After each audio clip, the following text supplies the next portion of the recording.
For anyone who loves to travel, you'll need to check out today's feature project called Mint Pass by CEO and co-founder Sam Simmons. In addition to being a co-founder, Sam is also a VC investor, a proclaimed JPEG connoisseur, more on that a bit later, and is currently obsessed with transforming our travel experiences from not just travel sharing, but elevating the experience to travel fulfillment with his current project, Mint Pass.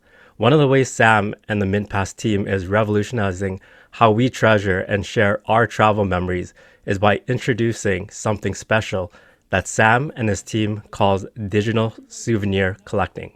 Before we get into the show, I'm your host, Felix Cao, and I'd like to welcome Sam Simmons to the Web3 Mission Possible podcast.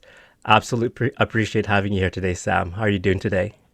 I'm good. Super happy to be here. I love that intro. It's always nice to kind of hear your project pitch back to you. And it's sometimes it's the people that aren't me that describe it better than I do. And I think you just managed to do that. Hey, I got all the info from you, so I just have to put it in a way that we want to make it exciting for our audience. So, why don't we start with this, Sam? So, what exactly is digital souvenir collecting, and how does that tie into the current project that you're working on at MintPass? Yeah, 100%. It's not that complicated in that digital souvenir collecting is a lot like Mm-hmm. physical souvenir collecting, in that it's a way to memorialize what you've done in travel by what you collect along the way. And if you think about why people collect physical souvenirs, I don't know if everyone's watching this on video, like I literally have a bookshelf behind me of all like my souvenirs. Specifically, this is like a Yeah, we Japan can see you shelf can that I'm just point pointing to it. here Yeah, with my Pokemon from the Pokemon Center love in it. Tokyo, and then the little lucky cat that I got at a shrine. But we do it not for the purposes necessarily of the value that these items bring us in terms of like the utility, like the clay, the stone, the glass that they're made up Mm-hmm. of, but rather what they resemble in the form of, like almost like tokenized memories in a sense. Yeah. And then one of them individually, like, cool, that's like a thing I got in Japan. But then you start to collect these things and create a collection in aggregate, which becomes a larger picture of one's experiences as a matter of identity. And so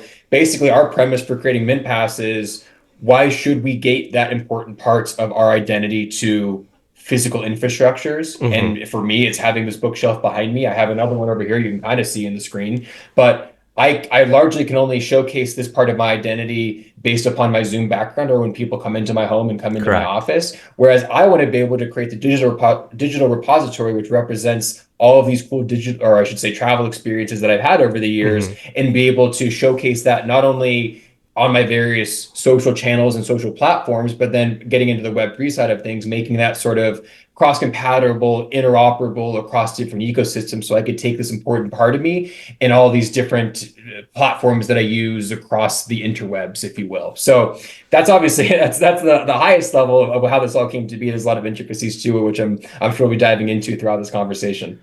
I love that description there. So, you know what? Why don't we actually get more involved? Because I know that you had described MinPass as a Web3 platform, kind of like this combination of Pokemon Go meets Foursquare. Would you be able to elaborate on that and exactly how that would impact, let's say, people who travel, who are avid travelers, for example?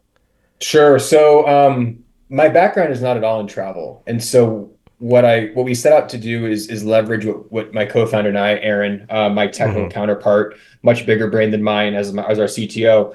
We set out to create an experience that leverages the tactics and platforms that we know well, which for us is some mix of Web3, media, games, tech in general, and create fruitful experiences in travel where our expertise is just two people that love to travel. And so we're creating this for ourselves and we're leveraging what we know to do it. And I mentioned gamification in there, and we're gamers not only as hobbyists but also professionals in some instances.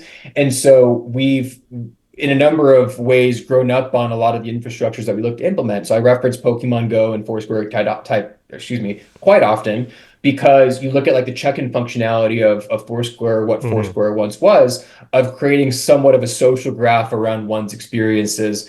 In the context of Foursquare, it was becoming a mayor of a certain point of interest and that having or giving you elevated status as such. Pokemon Go, to combine the two, introduces like the gamification collectorship mechanics of a social collecting type experience, a lot like NFTs in a sense. And there was, this is, I don't know if I've ever publicly shared this story, but I love this story, so I'm going to All share right, it. go But for it. there was an interesting aha moment for me that took place about, I guess it was last May, so May of 23. This is almost a year ago now, Okay. and we I was in Barcelona with family at the time, and I was talking to my mom. Shout out my mom. Her name's Jackie. She still plays Pokemon Go. I don't know why, but she's like the ultimate grinder. And Pokemon Go has probably Big made a shout out for killing your off mom of for playing her. Yeah, Pokemon Go. she I think loves that's it. awesome. She's a real one. But she still plays Pokemon Go, but she never like I was a big fan of Pokemon growing up, and she would like, we'd go to get the Hmm. McDonald's toys or Burger King toys, whatever it was at the time. Like we were those kids, like the big Pokemon kids, as you can tell by my background here. And she's the one that's still playing it. I'm not. And I asked her at the time, like, what is the value in Pokemon Go to you? Why are you still grinding it? You don't love the IP. You're just like, what is that reason? And to her, it was all about when she travels, she likes to swipe the Pokestops. For those that know the Pokemon Go experience, Hmm. she swipes the Pokestops and she collects these gifts. And then along the way, when she's traveling, she meets different people and becomes friends with them in Pokemon Yeah. Go. And then over time, she gets to then send these gifts to those friends as a way to showcase this place that she's traveling to and this cool experience she's having through the game of Pokemon Go. And it's sort of this like it's this they talk in startup lands about like you'll know you have something like product market fit in a sense when people are Hmm. using your app for something that perhaps it wasn't even designed for, but like the need exists there so intrinsically that Yeah. they find a solution to fulfill that need. And it was like, okay, there is this need for sort of a digital means for showcasing verified travel experiences. And so she found a resource in Pokemon Go to do that, where her verification was swiping on a Pokestop, and her way of showcasing it was sending it to a friend that she had made in Pokemon Go. And so that's why we just we started thinking about introduce. Okay, what are the sort of gamification based mechanics similar to that, Yeah. which we can inherently consider souvenir collecting. So much like you travel around and collect gifts in Pokemon Go, we want you to travel around and collect digital souvenirs, which are in essence showcasing where you've gone and what you've done. And then using, again, the Foursquare social graph around that Yep. to create sort of relationships and community around that collectorship experience. Sorry, that was a long-winded answer. That kind of took a side mission there, That but was that is absolutely in essence how perfect. it all came to be. Yeah, so that was a very in-depth answer. We definitely appreciate that. So just on the individual level, for example, MintPass is an app, and we'll talk more about that because I understand that you're in the alpha stage, and we'll speak more on that in a moment. So let's say that I'm a user right now, and I'm looking at MintPass, and now I download it and I'm using Mhm. it, for example. For someone like myself who travels, let's say, then it's something, as you mentioned, it's almost like a digital footprint or history of all the places that you have been to. Is that Mhm. correct? And then what the digital souvenir, for example, let's say that we went to you and I went to, let's say, Paris. And Mhm. one of the digital souvenirs that would be like a treasured memory or memorabilia would be like a digital let's say the digital asset would be the Eiffel Tower, for Mhm. example, right? So that's like on an individual level, but also you mentioned that there's a whole new social side to it as well, where it was something that you had mentioned that's very, very powerful, which is the the MintPass social feed. So Rich, as you know, a lot of the times when you go traveling or you share experiences, you have all these different social media platforms, and you're sharing all over the place, and it's really difficult to let's say for friends and family to discover and really follow your travel journeys. But here with your social feed, it's something that's all in one place. Could you comment on the how powerful your social feed is, and how let's say that somebody like a friend who now is following your all your travel endeavors, for example, they're able to now act on their inspiration if they see that you had flown to let's say to Germany or whatever, Australia, whatever the Yeah. location is, how they at that point in time let's say purchase their plane ticket or set up their travel itinerary. Yeah. So it's a good question. So, and this is something that kind of the platforms evolved into this over time. Like Hmm. we originally didn't set out to be a, let's call it a recommendation platform, which is what we describe ourselves as today. But we just, and I mentioned earlier that I'm non-technical. So for a long time in thinking about this platform, after I basically came up with the concept back in 2021, all I could really do is talk to potential users. And that's just Right. what I spent all my time doing. And so what I uncovered in doing so was this very unique and very specific subset of traveler that we call a tastemaker, both Okay. internally and soon to be externally. And basically, what these tastemakers do when they travel is use existing tech tools to document their experiences for the purposes of sharing with others in the future for inspiring other people's travel Mm-hmm. decisions. And we've confirmed this not only on the supply side, and I say supply side being those who are documenting the experiences recommendations, but also on the demand side, where we've seen in the market that 84% of travelers made their last travel decision based upon the word of mouth recommendation Wow, from is it someone that they know high? and trust. It's that 84%? high.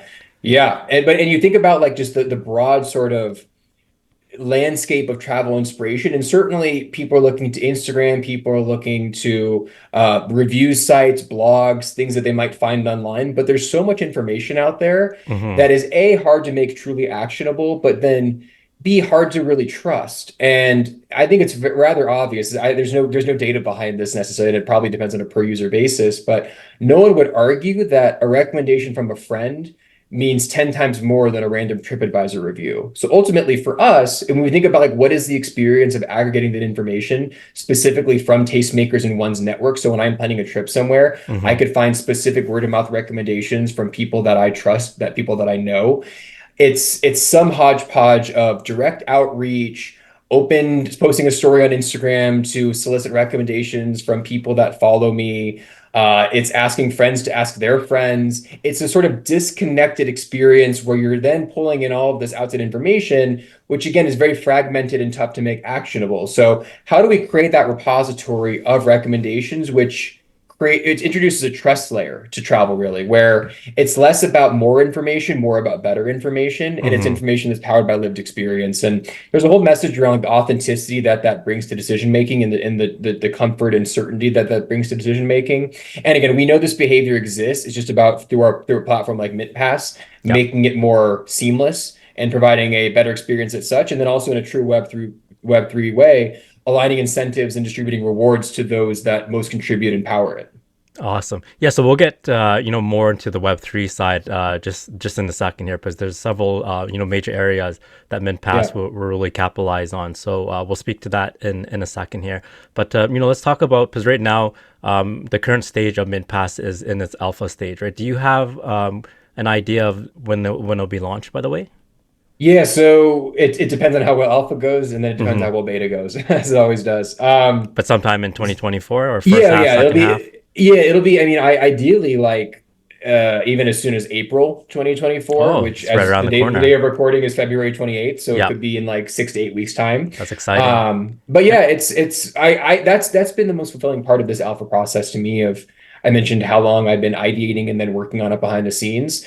It's very gratifying, even if it's in a broken experience today. But having people using it and giving comments and feedback on it, and getting actionable insights from real people as exactly. opposed to just what is hypothesis as it's been for the past quite a while. So I'm very excited. I'm in full sort of pedal to the metal mode on trying to Hmm. take this to market in a way that's also like done carefully and in a more concerted fashion. But all that being said, it's I would very much expect without a shadow of a doubt the first half of 2024 will be launched. That is awesome. So right now, you're looking around the spring/summertime of this year. So what we'll do actually, Sam, we'll put the link to MintPass in our description there, and people could sign up because right now you have a wait list, right? Yep. So I would Yep. encourage all users or all listeners right now to go sign up for MintPass, and then when you launch, then they'll get notified how to go about downloading the app and so forth, right? So right now, when you launch, are you launching on iOS and Android or on one of the platforms? How is that going to look like when you're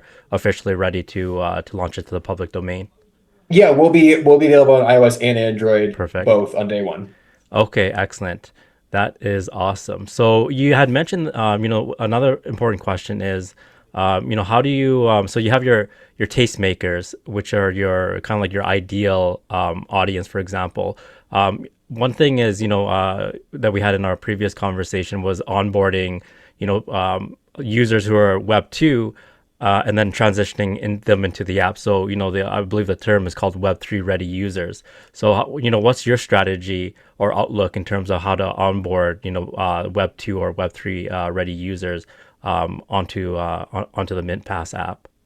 Yeah, I don't want to necessarily get into the weeds. It would not be Yeah, good content to get into the just like specifics, an you know, but overview. Yeah.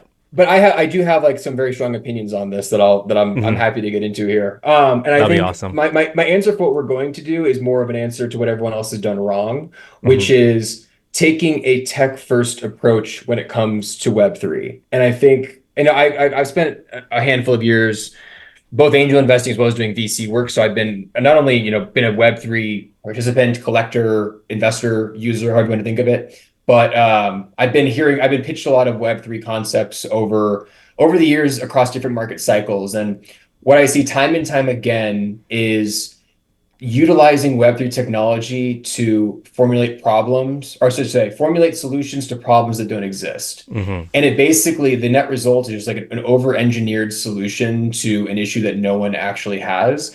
And what I often see that masqueraded as is like, let's like insert Web2 business, but make it Web3. Hmm. And it's like, ooh, that sounds interesting. Like Web2 business is super big. What if we make it Web3? Like, and everyone adopts Web3, then all of a sudden we have this massive scalable project and we can get Right. in early and I'll buy the token. That sounds great. But you actually think about it and it's like, wait, Web2 business isn't actually broken. Like everyone's cool with using Web2 business. There's no need to utilize a new tool that's basically a reskin backstopped by Web3 technology, which actually makes it more cumbersome to use given Hmm. the existing user experience of Web3. Yeah, So such as what creating we wallets and so forth, right? exactly. Yeah. Like, and so it's silly in a sense. And so we've taken the reverse approach of saying, okay, well, let's create a Web2 experience that people want to use. And if we can get that right, we know that our vision entails a use case for Web3, but our belief is that that use case should only exist insofar as A, it provides value to the user ultimately, which Hmm. you would think that'd be rocket science, but to many it isn't.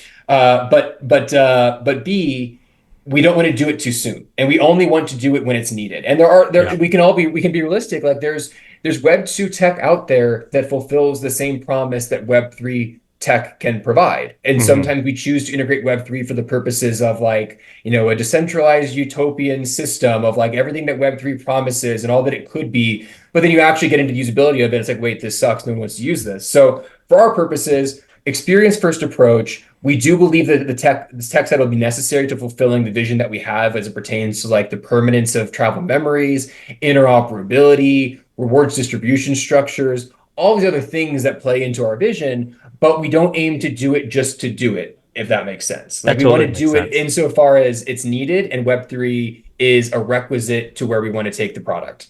I love the way that you described it because, as you know, the excitement comes with any new technologies. People just want to hop onto that bandwagon and create something where they could just utilize that technology. But there's a difference between the theory side versus the practicality side. So all this time and energy and resources goes towards building this technology. But what ends up happening is that there's no usability that comes with it, right? So here, Mm. your approach is more on the utility side, is actually offering, an app, for example, that has Web3 capabilities that also has the capacity to fulfill and solve real problems and challenges for people. So you're not just relying on just building things for the sake of because this is new and novel technology. So with that approach, I think that's like fabulous because, as you mentioned, there's a lot of let's say Web2 technology that solves current problems, and you can't just reskin it into its Mhm. Web3 form, right? So in terms of the ideal, let's say, users that you're looking to attract to your app, do you have like right now some sort of profile of those those ideal users, for example, and there'll be some listening to our podcast right here, so they're that's something that will really attract them as well. So if you could kind of describe kind of like the background of the types of users that you're looking to attract, especially at the very beginning when you launch. Yeah, so it's a good question, and I think there's like a lot of it's good and bad in that there's so many different types of users that could be that's like almost hard to focus. Like I sometimes Hmm. get like go to market ADD when it comes to like, oh, well, this person can use it for this person can use it for that. But like we really have to be narrow and focused with our approach.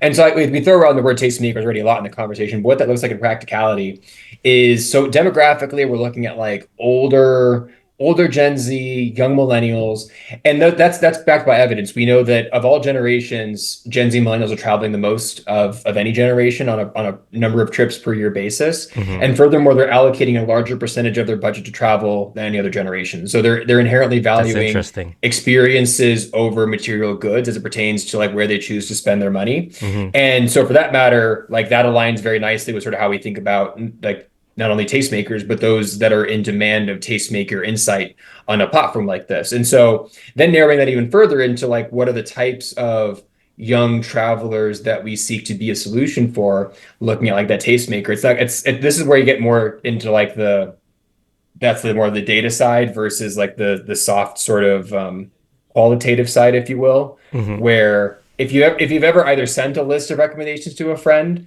or asked a friend for a recommendation list, then chances are you're a potential user for this platform. And that's like, wait, that's everyone, but like it just goes to show the rampant behavior that we've seen behind the scenes where I think of it as like an offline word of mouth inspiration marketplace where Hmm. so much of our travel decisions are made by like, hey, I saw you were in Berlin 6 months ago. Do you have any recs from your time there? And then, in fact, I one of the things I was going to do before this meeting, I asked someone for exactly that before my trip to Berlin in a couple of days, and they sent me about 10 things. And I'm like, oh, here we go. Like that's where like that's where the best experiences come out of is like the people who have actually been there and lived it, as opposed to okay, let me go to TripAdvisor and look at the top 10 and basically like get an experience that all these people may or may not have had. But ultimately, I want one that's more authentic and is Comes powered from by the someone that I know source. and trust in my network. Yeah. Yeah. So and there's been times on the flip side where I've gotten a recommendation and the reviews were only like 3.5 stars, but I'm like I know this person, I trust them, so I'm going to take the plunge and go to a place that didn't have the most stellar reviews and had an awesome time because of it. So it creates for a more immersive and more authentic Hmm. experience. And so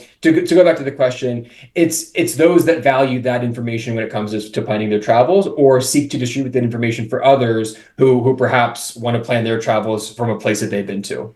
Once again, it's just ducktailing what you had mentioned or adding on to it. It's really getting recommendations or inspiration from people who actually have lived that travel experience, right? So as you mentioned, your example is there was something that you're interested, let's say it was a restaurant and had 3.5 stars, for example, but you had a friend that ate there, really enjoyed it, and said that what, maybe that's a place, Sam, you'd like to check out, and that would override any type of review or rating system based on like people that you don't know, right? So as you mentioned, 84% of the choices when it comes to travel and so forth is based on trusted word of mouth. So here you're looking to create that very trustworthy community where people could come to and discover and get involved into those new travel experiences. So I think that's Exactly. absolutely awesome. So right now we have a bunch of different types of people from different backgrounds listening to the podcast.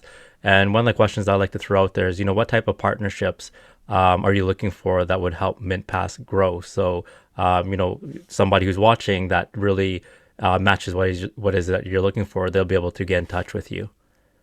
Yeah, I mean it's I could do a podcast just on this. I feel like there's and that's the beauty, and that's like one of as we're looking to bring Web3 into the world of travel, Hmm. that's where the most potential stands to be. And so I'll get to the question in a second, but I think there's an important parallel here with the larger Web3 narrative where travel, if you think about just it's probably the deeper you go under the hood, the more legacy I found it to be, whether that be like a tech layer or just like a mentality sort of mindset layer. And that's okay. And it's our as a newcomer, it's our responsibility to work within the parameters of that, but also Hmm. bring freshness and innovation to that. And what I think you would or what I think exists and what you probably expect from perhaps the outside looking in for anyone listening is if you think about traditional travel loyalty specifically, like think about like who you are as a traveler. If you were to tell me the things you like to do, it's like I have a family. I'll describe myself. I don't have a family. I'm 31 years old. I'm married but no family yet. I enjoy nightlife, enjoy culinary experiences. We enjoy sunnier destinations. We like when there's a beach. We like to be walkable, so we can like go out to a bar at night or something for like nightlife and kind of experience the culture in that way. Big foodies, enjoy wine. You can see where I'm going Hmm. with this. When you create this picture of who I am, if you think about like the means for sharing that and creating better experiences from that information across these various membership organizations that you might be a part of, whether that be like United Airlines or whether it be Marriott or whether it be I don't know what would like Open Table even they have their loyalty program. You're creating these sort of fragmented pictures of who you are based upon all these different profiles you have with each of these operators. So Hmm. OpenTable is going to know very in a very detailed level the restaurants I like. Marriott's going to know a lot about the hotels and destinations that I like. United's going to know a lot about the class that I fly when I take a flight with them, as well as the places that I travel to. But none adequately paint this picture of who I am as an individual. And so, how do we create this degree of like conversation between partners to say, like, here I am, but here's my MintPass profile, and here's like everything that I've collected and what that says about me in a digital identity, but then bringing practical application to that identity across these different partnership ecosystems. So I want to tell Marriott, hey, here's my MintPass profile. You know a ton about me. Make me more custom curated experiences because of that. I go to United, same deal. I go to OpenTable, same deal.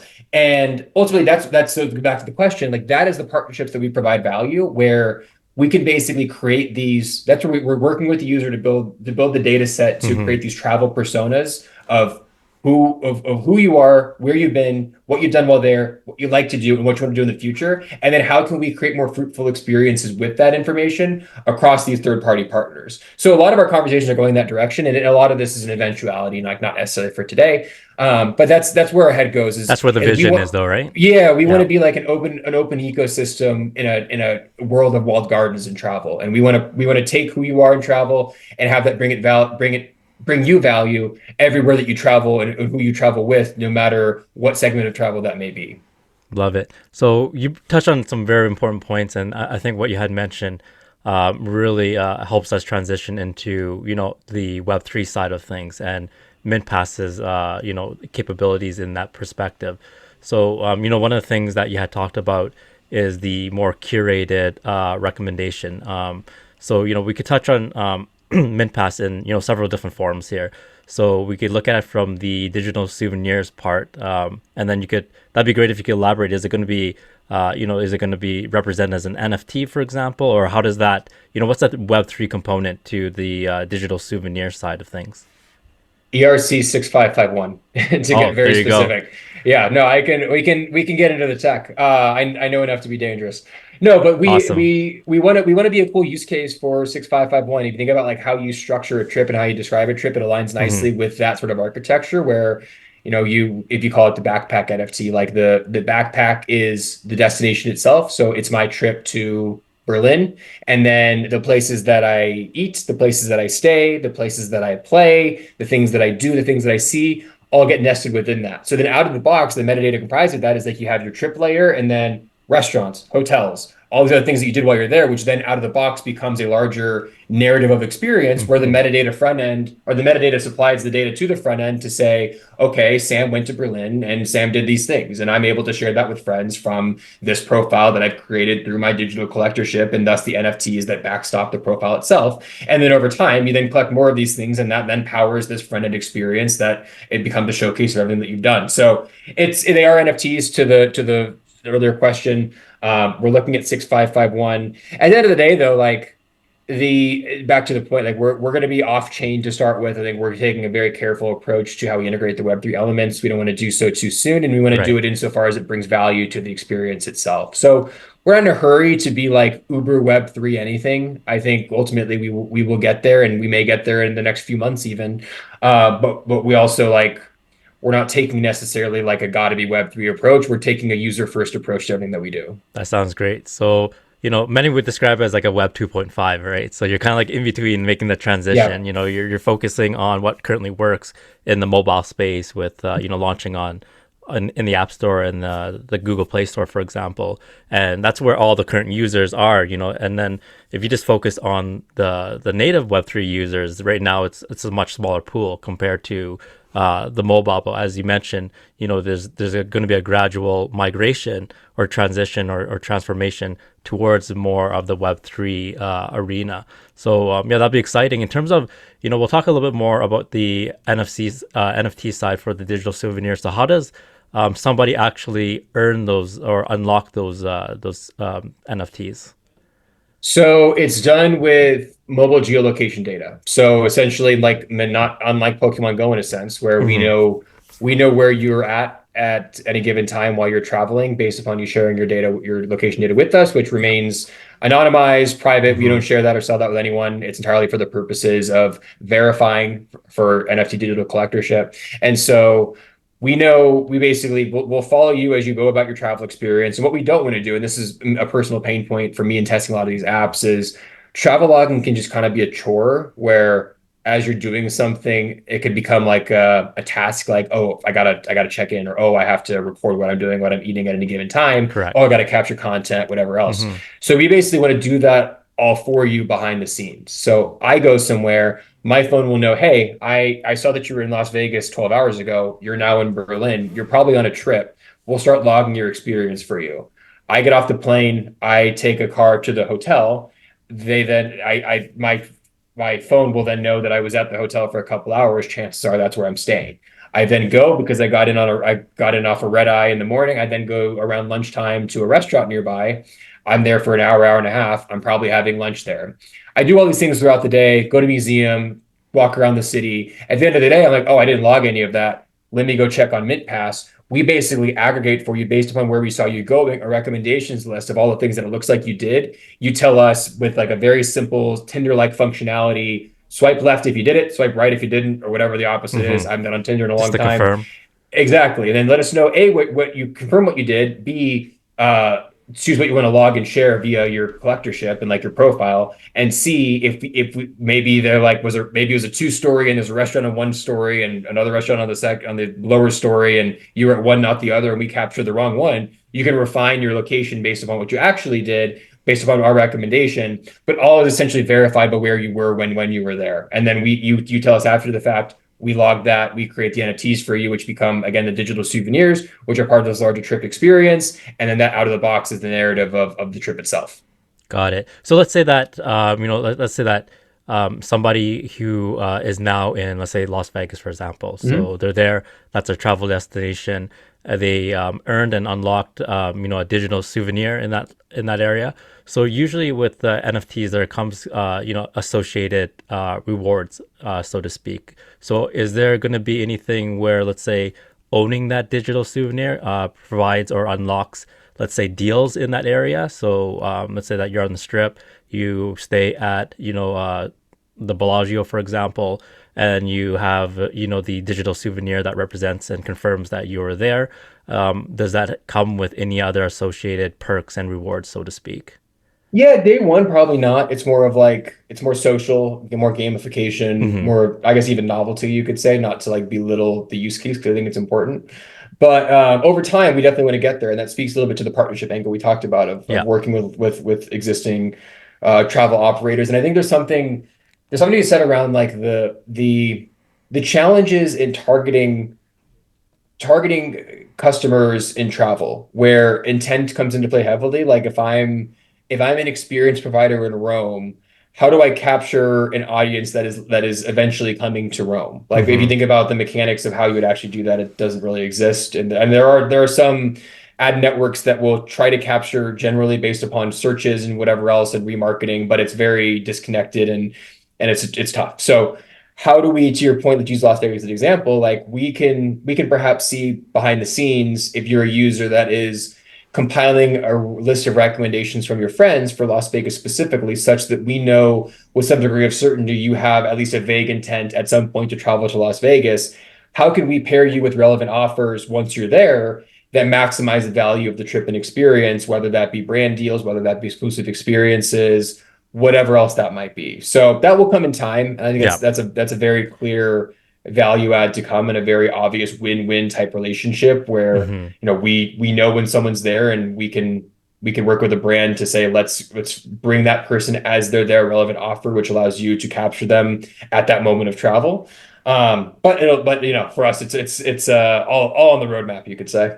Exactly. It's something that you see somewhere down the line because obviously it adds value to the user, right? So one of the things is so right now with the Mint Pass, as you mentioned, it's more of a seamless way of consolidating all your travel experiences and then being able to share that with users. So this is something that is very, very, something that's talked about a lot, especially in Web3, is building, your on-chain reputation, for example. And it looks like you're looking to do that when it comes to, your travel experiences, right? So, what are, in terms of the AI component to it, is that how do you see AI working to this in terms of its impact on, predictive behavior based on your previous travel histories? One example could be from a recommendation point of view is, and perhaps you could elaborate on that in terms of how AI can make that a lot more efficient, as well as any other type of positive impact that AI can have on the, on MinPass, for example, or on the travel industry as a whole. Yeah, no, it's a good point. I think so. A couple of things to unpack there. So I think certainly like an on-chain reputation that comes into play heavily. Mm-hmm. I think one of the inherent problems, or I guess shortcomings of the traditional sort of travel inspiration space, and you can look at travel influencers specifically.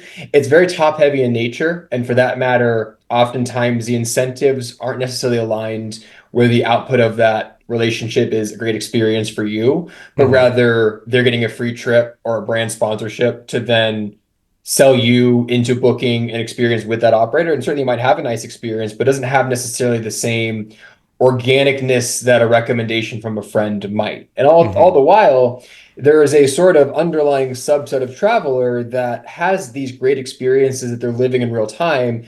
They just don't put priority on sharing those publicly via content creation, posting, stories, reels, basically gaming the algorithm to drive a following, where then all of a sudden they're credited as an influencer, where they may have influencer qualities in terms of the depth of experience without the platform that would give them that credibility. So how do we create a new layer of on-chain reputation that isn't tied to how large your following is, but rather to the experiences that you've had along the way, and thus the credibility that gives you to make recommendations from those experiences. So that's where like the social graph of travel comes into play. And the example that I give is I have two friends before a trip to New York that I asked for recommendations knowing they've both been there.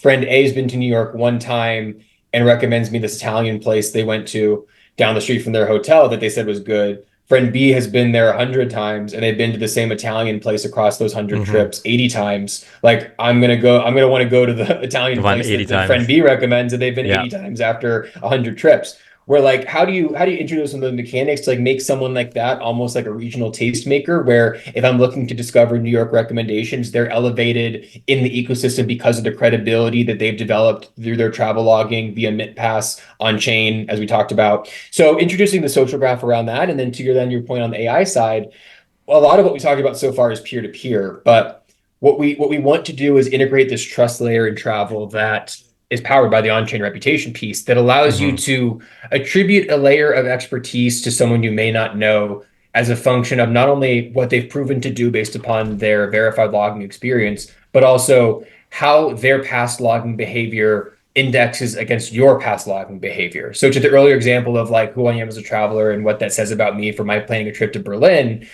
I would be curious to know if let's say I'm planning a trip, my next trip is to Australia. And for my direct network, I may not have friends that have been to Australia. And in fact, I know very few friends that have. However, I may within the MintPass network, there may be travelers who have had similar experiences to me in various jurisdictions and Mm-hmm. have indexed very similarly to who I am as a traveler. They also like the beach. They're also, in their early 30s. They're also married but no kids. And if I'm able to say, share who I am, and then find other people like me, and then see that they've been to Australia and they enjoyed doing these things. Like those recommendations, despite not knowing who any of these people are, those recommendations become valuable to me very quickly. So how do we create this sort of automated this I don't say automated, but like AI based discovery process where we can sort of almost like matchmake against different types of traveler personas, where if we know that traveler A is like traveler B, Mm-hmm. traveler A is looking for recommendations somewhere that traveler B has been to, thus traveler B's recommendations all of a sudden have a lot of impact to traveler A. Like that sort of experience that we want to unlock. So you sort of have this menu of optionality when it comes to acquiring these recommendations, whether they be from friends, family, people you know, or just strangers on the internet, but you know enough about one another loosely that their recommendations mean something to you. Got it. So what you're enabling users to do is really leverage the social graph for example, and really to match, let's say, a user with, let's say, a lookalike audience that have very similar or overlapping interests, for example. And even though they may not know each other, but their, let's say, their travel patterns and interests are very, very similar, where, recommendations from, let's say, group B, which is the, the group that you may not know personally, but you know that they actually share common interests as you, they're the ones that provide the recommendations to the person who's looking to, let's say, travel to, in your example, to Australia, right? So I love that how it expands. It not only builds on your current network, but allows you to really connect with interest graphs from people who are outside of your circle, and still be able to be impacted and get relevant information to make choices when it comes to traveling. So that is really, really awesome. And you had touched on something that, in order for all this to really happen, the sharing of data, there needs to be interoperability, which is something that is a huge concept in the Web3 world. Like, how does that look like in terms of how you're taking your data? And of course, this is something that users own their own data. We just want to make that clear. How do they take their data into like third party environments, so that that sharing between, let's say, all the different entities could actually work together to create more of an accurate, let's say, profile of that individual, so that they're able to get the much more relevant recommendations. Yeah, it's a good question, and one that will play itself out over time. I think we're going to look back at like sort of this era, and it's a meme to say like we're early, but inherently we are quite early. Hmm. So we have the industry has some catching up to do, let's just say. All that being said, I think specifically when it comes to Web3 loyalty, we're seeing great momentum across the board with different major operators doing a lot to integrate related technologies into their various programs, even like on like sort of experimental basis for the time being. But as we've seen certain success cases, you're going to see more and more adopt the tech. So looking at like Lufthansa Airlines, they have an NFT collectorship loyalty component where when you take flights, you collect NFTs and then you package those for various brand and third party discounts and benefits. Etihad has like a tokenized loyalty system as well that they're playing with. So all these different, like you're seeing in sort of like micro cases to start with, like, ooh, Web3 is kind of interesting for loyalty. If we all make the bet that Web3 will become a bigger thing, which I'm speaking on this podcast and you're hosting the Hmm. podcast, so we Yeah, so inherently we're do. believers in it. Yeah, we, Yeah. we believe this will become a bigger thing. Like we see us having a real place in those relationships. So as Web3, and I think it applies even outside of travel into like Amex and POA have a big partnership for experience-based collectorship tied to Amex events. Visa's doing a lot in loyalty right now Hmm. with Web3. So all these different like major players, what is today for them part of their like experiment budget, like let's kind of see what this is all about. We see that then getting moved over to the marketing budget, like okay, this is a core tenet of our Yeah, there's some strategy. traction here. Let's put a little bit more resources into we it, see what we want to happens. be we want to be a part of that. And so what it looks like specifically, it remains to be seen. Ultimately for us, it's about, who am I as a traveler? What do I like to do? What do I want to share with these brands? To your point around data ownership, I want to plug in, if you will, to I want to take this data set based upon like my gamified collectorship in the past, have that tell a story of who I am, and have that bring me more value with these various third-party Web3 loyalty partners. Perfect. Would you be able to just give, like an example of that, so that the listeners have a crystallized idea of exactly how that looks like? So let's say that you're someone who travels to a location, and then now you're accessing really your profile data sets from, let's say, the casino, from, let's say, Open Table, and let's say, all these different sources, so that, we're able to paint a picture of exactly how interoperability looks like in the travel industry moving forward. Yeah, I mean, I think there's a number of different micro examples, but I'll zero in on one. So let's say I'm a traveler who's collected with MidPass and has Hmm. been to Miami, Cabo San Lucas. Let's just insert number three beachy resort area. Yeah. How can I take that and say, here, Delta, I will give you this information, and then I expect in return curated offers, rewards based upon my past experience. And so Delta then Hmm. says, okay, like we know this person is really into like beach vacations.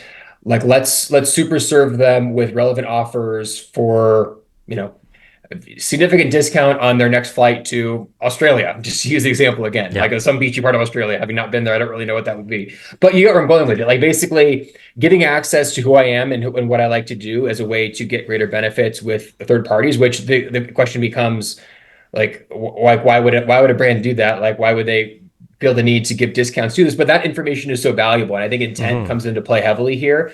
Like, what is a potential customer likely to do on their next trip? And we stand to be the bridge to gleaning out that information in a way that brings value back to the user. What I always think of it is like loyalty programs are very good at retaining the same customers over and over and over Yeah, again. repeat business. But what it fails to do is capture new customers. So how can we be the sort of cog in the wheel that says, here's a new customer that you might not be fully engaged with, or may not fully be engaged with you, but if you're able to give them a relevant offer that's specifically relevant to them based upon this past experience, here's the data as they allow you to have it, Hmm. and please do so. And then I'll throw in a second example, just because like it's so far down the road and almost utopian for our purposes that I hate to bring it up, but I think it's fun to think about. But thinking That's about what we're here for. hotels.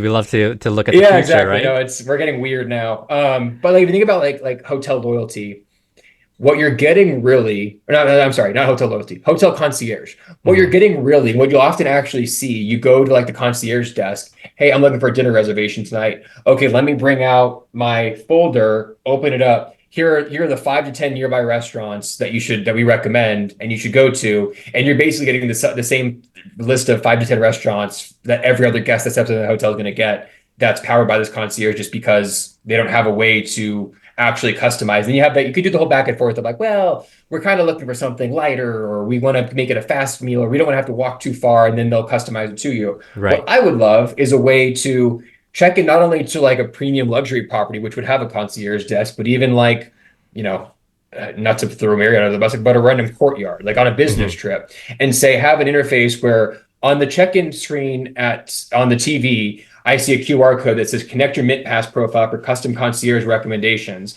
I then provide that. I link my account to that interface, and then out of the box through some AI on the back end, it basically connects my past travels, likes, dislikes, once does not once, with what's nearby and what would be on like their concierge list, to Hmm. make the list that I receive very custom, unique to me based on what my data set with MintPass knows that I like to do. So stuff like that is kind of like the dream of what we'd be working towards. Like, how can I basically take my persona in travel that's clear and evidenced by this like digital experience of collectorship, Yeah. and have that bring me value across the different touch points across the entire travel experience? That is awesome. So in terms of interoperability, so that's a huge benefit. Obviously, let's say someone who checks in at that hotel, and then they have the ability to see or to understand the customers or like pretty much their entire travel history, plus any other information that is relevant to providing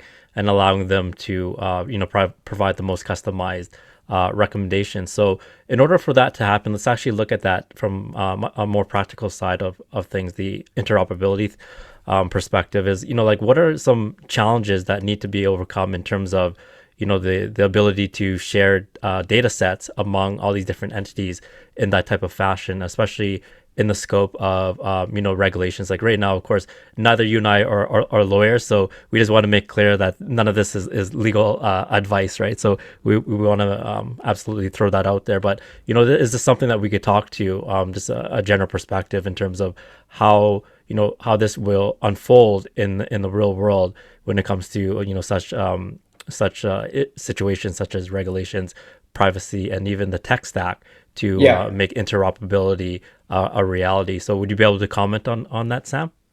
Yeah, I mean it's an important trend in large regarding like first party data. So that's a very buzzy phrase as of late, in particular Hmm. around like restrictions on cookies and GDPR, and basically brands are now limited in terms of what they can track and share externally and what they can store on their users, such that the data that consumers volunteer to a brand is going to become all the more powerful. And if you don't have that data, then in a way you're kind of up the creek without a paddle. So I think that's where like data ownership is going to come in heavily here. And there's some great projects in the travel space specifically working on this. across the board in different ways. And we're kind of adjacent to that. Like I wouldn't call us like necessarily a full data play, but inherently there will be a data application to be had. Hmm.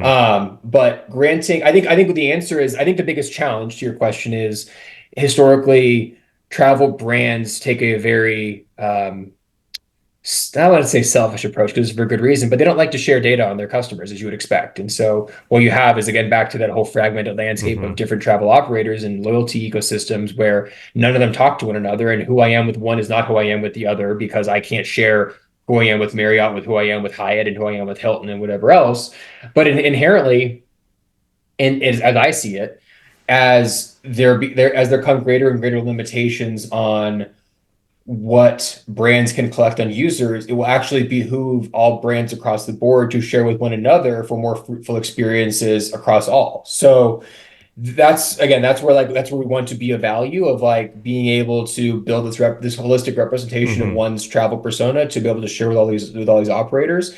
The challenge is going to be that's a very foreign concept as it exists today, but our bet is that in the years to come, it'll become more of a necessity over time. So we'll see if it plays out that way, but that's the thought at least. Yeah. So, well, everybody is waiting to see how the regulations and privacy issues will get resolved moving into the future. And is this something that, as a user, since you own the data, we're going to see that users are going to have the ability to opt in or opt out in terms of who has access to the information, right? So, that's something that will be very, very important as well to see, how willing users are to share that information and allow Yeah. access to that information as well. So it's kind of like a just two-pronged approach from the user in respect to, how willing they're going to be wanting to let other parties access their information, and then from kind of like a regulatory point of view, that's more has to do, more with the legal side and so forth. So over time, all that stuff will be a work in progress. So it's exciting to see how everything Yeah. like that will turn out. And the last point that I just want to touch on in terms of the Web3 side for Mint Pass is, you had mentioned the tokenization, for example, the tokenization of the rewards that you earn.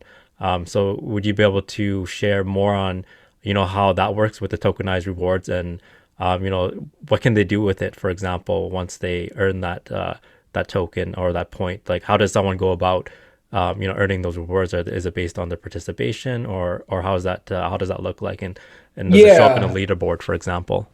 Yeah. So I think there's multiple layers. So there's sort of a menu of optionality that we have in how we think about it. So there's like off-chain points, there's on-chain points, Hmm. there's ERCs, there's USDC, like there's a bunch of variables to play with here. And I don't want to like commit ourselves to any sort of strategy, especially in the crypto space. Like any sort of teasing of what could be in terms of rewards can often misguide people or be used perhaps for nefarious purposes for early stage usership and growth Hmm.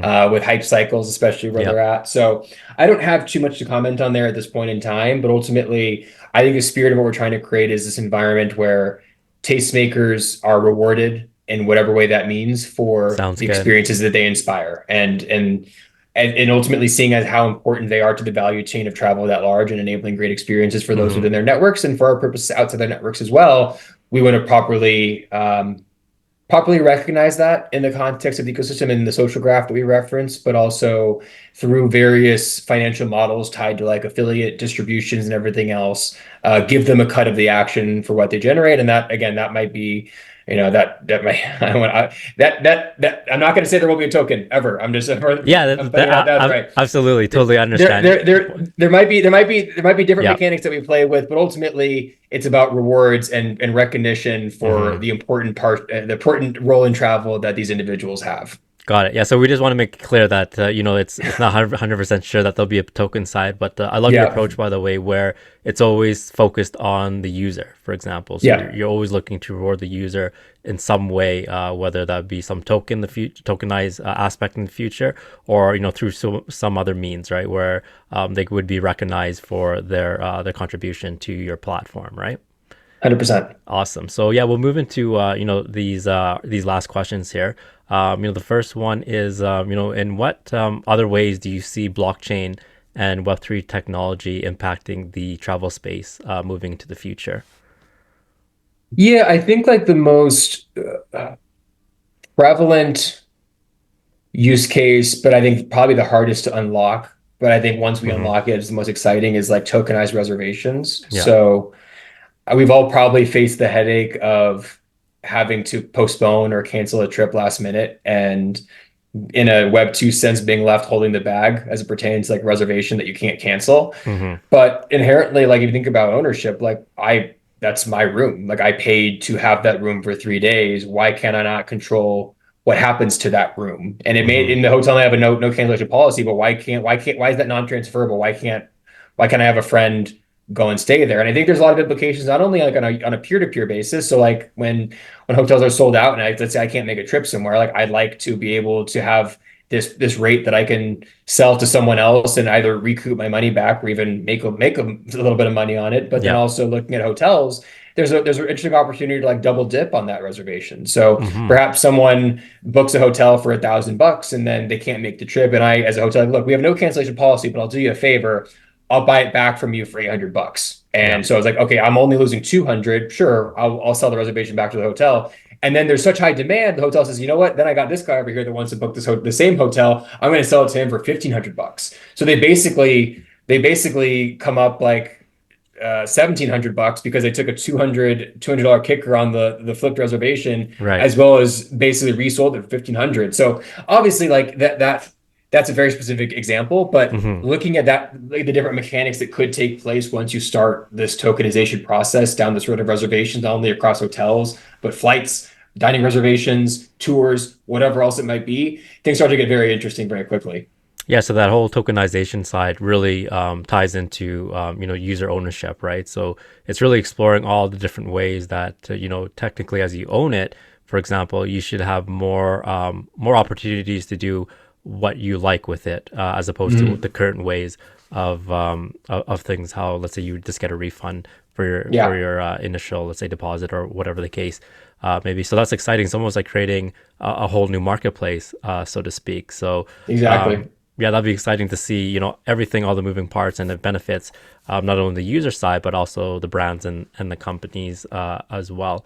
So, with that, what are your predictions for Web3 and AI for 2024? So within the next 12 months, we'll explore from in a general sense, but let's say your prediction for 2024 as it relates to the travel industry.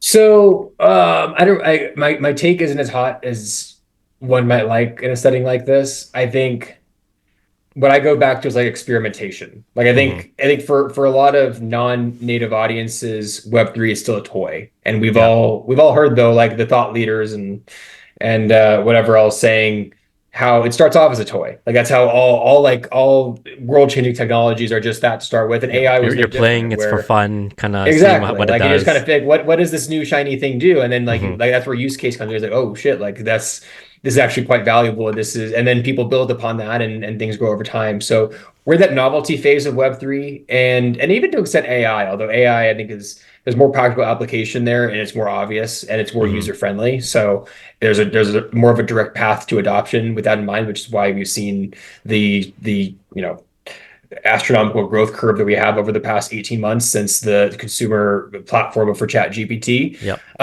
All that being said, I think the tinkering is happening. I think the tinkering is very good. And a lot of the conversations I've had with like industry stakeholders, both like innovation bulls as well as traditionalists, it boils back to like, we're watching it, we're interested. We just like don't exactly know what to do with it yet. And I think it's on the innovation side to say, okay, like let's A, get the user experience where it's manageable and it's actually something that we're proud to send people to. But then B, let's find the value and use case that lives within this. We all talk about it, but like actually accessing it and bringing it to brands is where we need to get towards. And we've done a lacking job there over the Hmm. past number of years in the Web3 space, but we're getting there. So that's what I think is to me is just experimentation, exploring use case, and then I think towards the end of the year and into the next, we start to see like real adoption take place in travel specifically. I love that. So right now we're at a phase where, as you mentioned, we're more experimenting, looking to see what innovations could come out of it, and then from there on, seeing what the innovations that do come out of it actually has real life utility, right? So we're Yep. kind of like in that middle area there. So we'll end with this question here, Sam. So where can people go to connect with you and learn more about what you're working on? Yeah, so best place to connect with me is on LinkedIn. So my name is Sam Simmons. You can find me there. I'll put And the link to your yeah, LinkedIn as well so people could connect with you. yeah, that'd be great. Yeah, And you'll see a picture of me in my cliche startup founder vest and cross awesome. arms. So look out for that. And then I think that ultimately, like if this any of this sounds even remotely interesting, we not only would love to get people on the wait list, but Hmm. also we just love the feedback. Like if you sign up and you'll get my first email, which is literally from me and my email, which you can respond to, and I will get it, and you can set up a call with me for us to talk about your travel experiences. And that's what I like to do most is talk to people who I think would get value out of what we're building and learning more about their experiences and how we can customize what it is that we're creating to deliver that value. So that's what's best. And if this sounds cool, then I would encourage anyone to do that. Awesome. And is there any social media accounts that you like people to follow for, let's say, yourself or Mint Pass? Yeah, I would send people to Mint Pass probably. I'm not that interesting across other socials, but at Mint Pass Travel, you can find us on pretty much every channel. Awesome. Perfect. Well, Sam, you know what? Our conversation today was awesome. And thank you so much for sharing all your wonderful insights into, what you're working at Mint Pass and sharing your drive to making all of our travel experiences much more memorable, enjoyable, and digitally treasured as digital souvenirs, not just for ourselves, but also for others through your mission to inspire, reward, and allow people to discover relevant travel recommendations specific to their preferences in a very seamless way while leveraging the nuances of Web3 and AI technology. So make sure to follow Sam and MintPass on social media to find out when the app will be launched and available to all users. And what we'll do is we'll put the links in the description below. But as Sam highlighted, in the meantime, I will also leave the link to the MintPass website, which is mintpass.com. Is that correct? That's correct. Awesome. So I'll leave the link to Mint Pass in the description below as well, so that you could sign up and join the waitlist for when Mint Pass launches. And then finally, of course, is if you found this video valuable, make sure to like this video and subscribe to our YouTube channel. We bring on the best and brightest minds in the Web3 space on this podcast. So once again, thank you, Sam. Thanks for having me. It's a lot of fun. Absolutely. So with that, we'll see you in the next one.